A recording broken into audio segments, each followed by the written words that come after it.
Blackhead prevention begins with patience, not pressure. Blackheads form when oil, dead skin cells, and tiny bits of everyday debris collect inside a pore, and the top of that plug darkens after exposure to air. They are not a sign that someone is dirty, and they usually do not improve when the skin is scrubbed harshly. In many cases, rough treatment only leaves the skin more irritated, more reactive, and harder to manage. A calm routine usually works better than an aggressive one. Wash the face gently in the morning, and again at night with a mild cleanser and lukewarm water. Avoid very hot water, rough scrubs, harsh brushes, and the urge to attack the skin as if it were a stain that can be polished away. If makeup, sunscreen, sweat, or daily buildup is still on the skin at the end of the day, remove it properly before bed. Lightweight, water-based, or non-comedogenic products are often a better choice for skin that clogs easily, especially around the nose, chin, forehead, and jawline.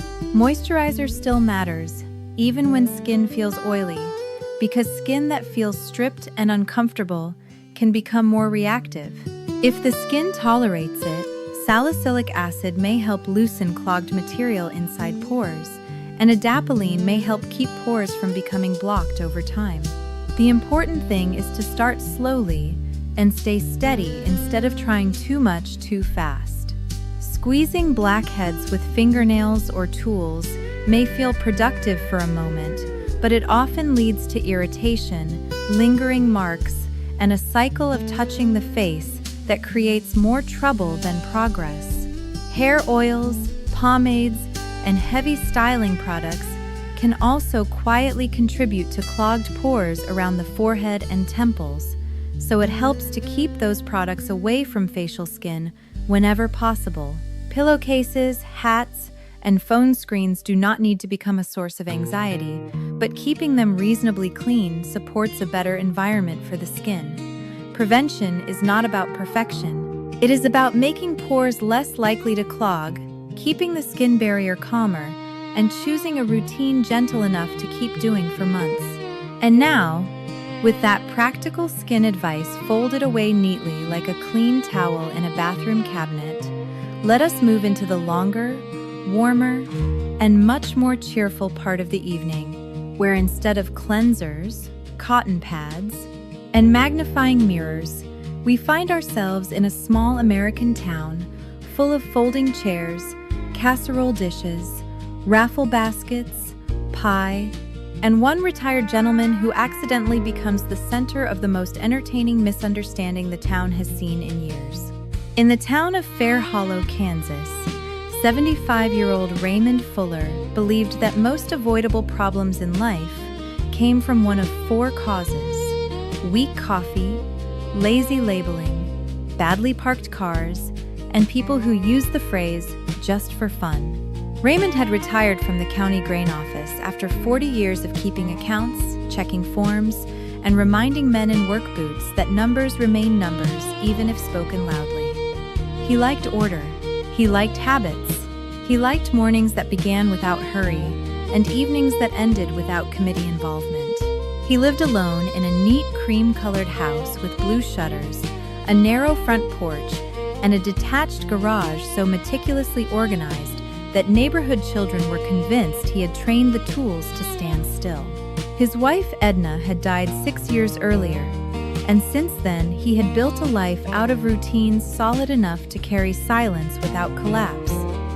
Coffee at 6, newspaper at 6:15, breakfast at 7, walk at 8 if the weather was civil, lunch at noon, a short rest after lunch that he called practical thinking in a horizontal position, supper at 5:30, dishes by 6, porch by 6:30, bed by 10. It was a decent life, calm, predictable, quiet in a respectable way. But some evenings, especially when the autumn air sharpened and the rooms cooled early, the quiet seemed to grow just a little larger than the furniture. The chief threat to Raymond's peaceful routine was his neighbor, Gloria Tinsley.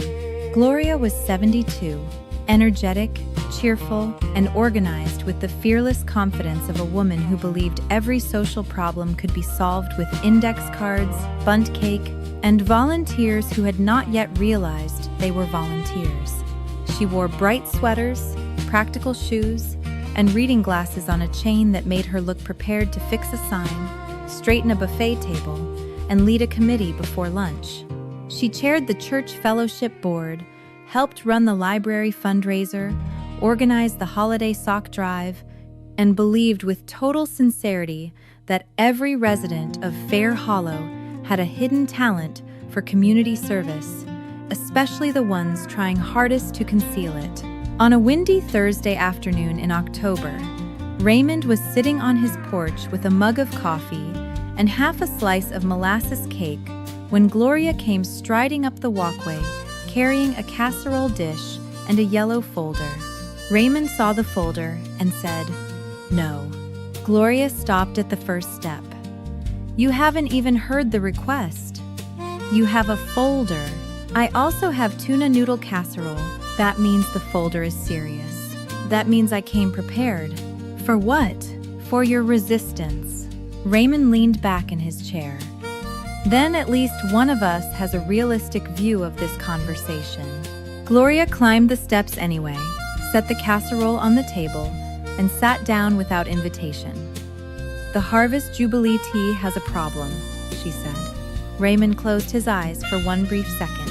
The Harvest Jubilee tea was the annual church social event involving casseroles, raffle baskets, sheet cake, pie, polite chaos, and enough folding chairs to seat either a church supper or a small-town budget hearing. "What sort of problem?" he asked. The host canceled. "Why?" His daughter invited him to Wichita. That sounds legitimate. He also said he was not really a microphone person. Raymond nodded. That sounds wise. Gloria ignored the point. "So naturally, I thought of you. Why would you do that?" "Because you speak clearly, people trust you, and you are funny." Raymond stared at her. "I am not funny. You are after 70. Dry counts. I worked in invoice reconciliation. You spent 40 years explaining practical facts to impractical people. You can handle a room. That is not the same as wanting one. You do not need to entertain. Just welcome people, introduce the program, announce the raffle prizes, and keep the afternoon moving. That sounds like work in polished shoes. That sounds like community. That sounds like gravy with paperwork." Gloria smiled. "You'll be good. I'll be reluctant. That is not ill. It should be." She tapped the folder. "I may already have written your name in pencil." Raymond looked at the casserole. "You volunteered me before I agreed?" "In pencil," she said. "I'm not reckless." "No," he replied. "Just patient in a way that lowers morale. The event is Saturday at 2.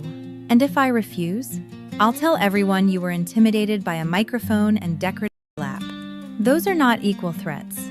Together, they make a very believable story." So that was how Raymond Fuller, retired office man and guardian of quiet afternoons, became the emergency master of ceremonies for Fair Hollow's Harvest Jubilee tea. For the next 2 days, Raymond prepared as if he were about to moderate a treaty between rival pie factions. He found his charcoal blazer, the one reserved for funerals, anniversaries, and any restaurant with cloth napkins. He polished his loafers. He wrote note cards. Then he rewrote them. Then he made backup note cards because the first set looked too hopeful. On Friday morning, his daughter, Lisa, called from Omaha. "Dad," Gloria told Mrs. Bledsoe.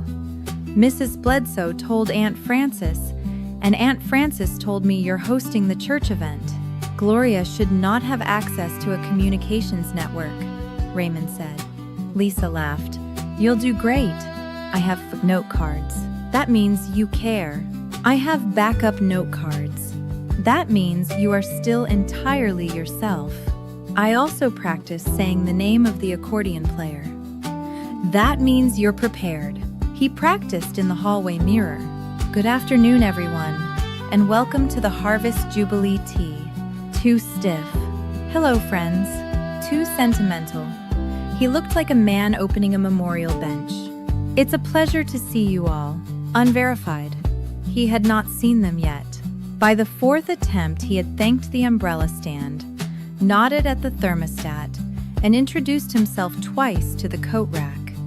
At that point, he decided rehearsal had become humiliating.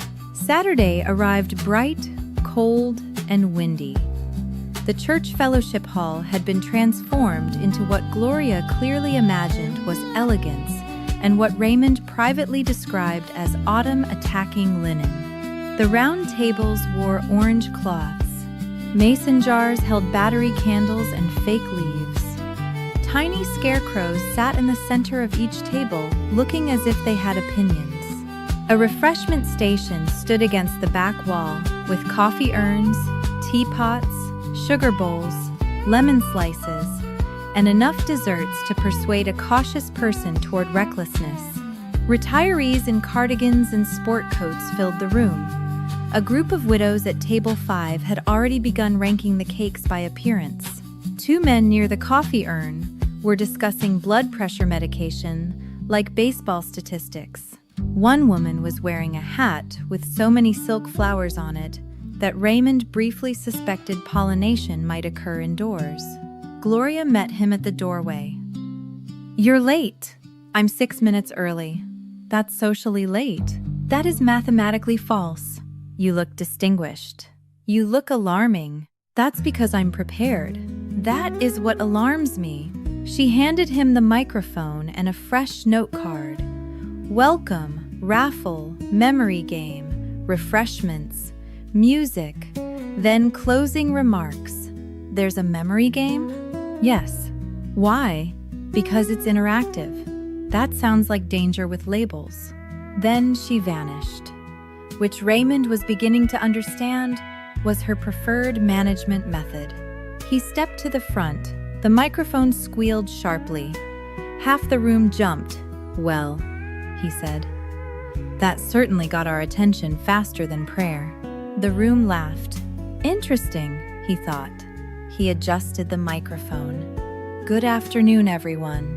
Welcome to the Harvest Jubilee Tea, the only event in Fair Hollow where you can evaluate decorative pumpkins, drink coffee out of china, and quietly judge pie crusts in public." The laughter came warm and immediate.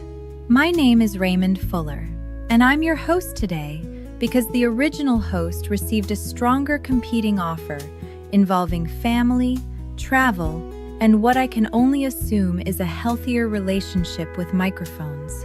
That landed beautifully." He moved into the memory game, which turned out to be a tray of random objects that participants were expected to study for 30 seconds and then recall after the tray was